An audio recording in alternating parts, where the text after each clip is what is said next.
Dad decides to go for a walk with Chloe to try and let her open up and reflect on her behaviour. Perhaps choose 1 or 2 questions on the handout to focus on and analyse what Dad says.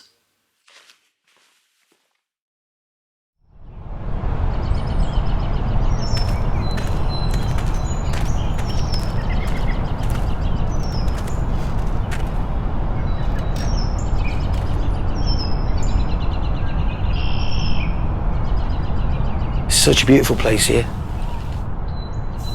you remember all the fun we used to have here when you kids were young?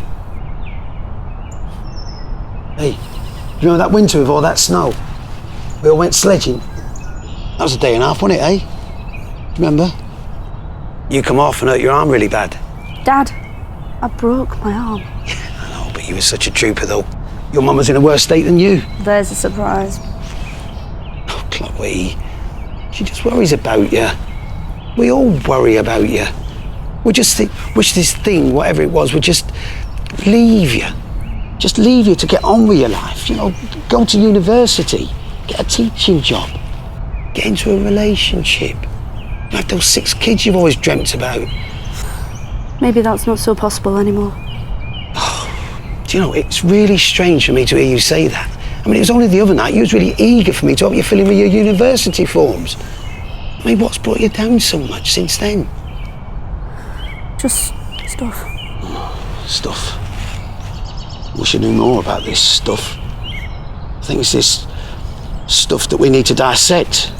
I mean, if we could just all discuss what it is that stresses you out so much, then perhaps we could take precautions against it, you know, and all work together and help support you more.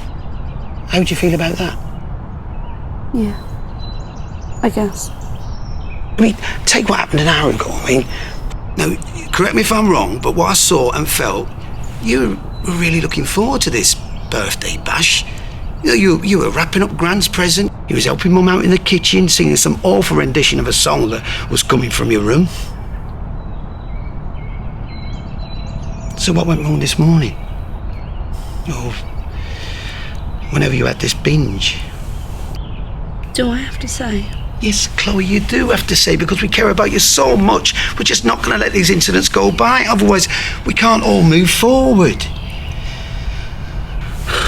Now, from what Jack tells me, there were sweet wrappers and crisp packets and an half-eaten box of his girlfriend's chocolates strewn all over your room.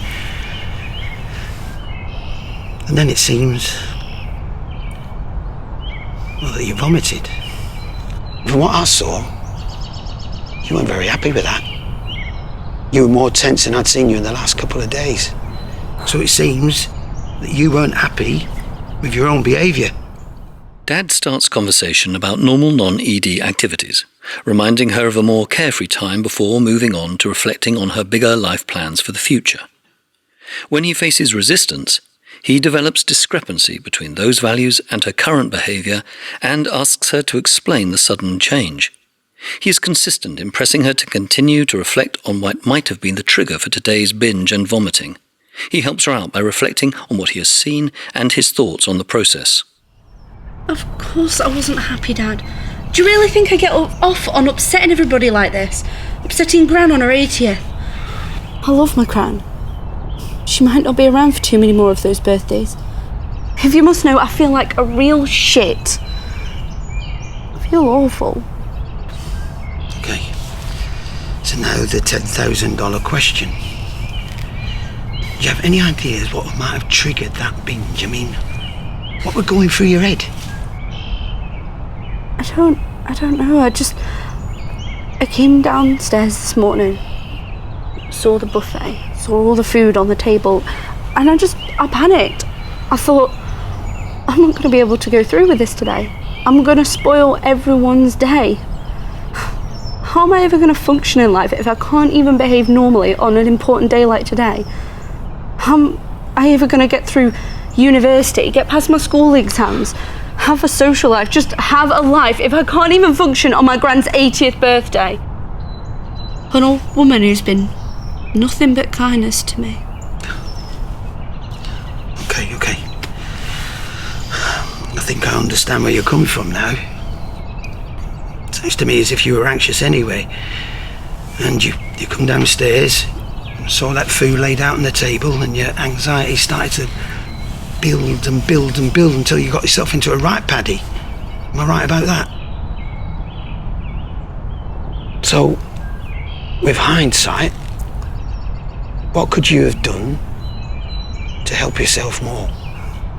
To be kinder to yourself? I mean, if you could have turned the clock back 5 hours, what would you have done differently? He reflects on what he feels her mood to be after the binging and vomiting, as she is not forthcoming with this on her own, leading to exploring with Chloe any possible triggers and solutions for them. I don't know. I guess I could have come and spoken to you or Mum about how I was feeling. Well, that would have been an option, eh? Could have spoken to that ass of a brother of mine. He's been really good at talking to me and trying to calm me down. I guess I just feel bad for disappointing him too. I know you do, Chloe. But what really worries me is that during these incidents, you come up with your own story about how you're not a worthy sister or a daughter, but you've got to understand, our love for you is unconditional. Hey, it's not just going to go away. Next time, you know, Dad. Next time, I'm really gonna try. I'll come and talk to you or Mum or Jack about how I'm feeling. May have been so much better if I'd have done that before. We could have all been playing Monopoly now, and the panic would have subsided. Maybe. I can never tell for sure. Oh, perhaps nobody can tell anything for sure, my little darling. Dad recognises when the food talk should stop and the non-ED talk should start, using humour to change the mood.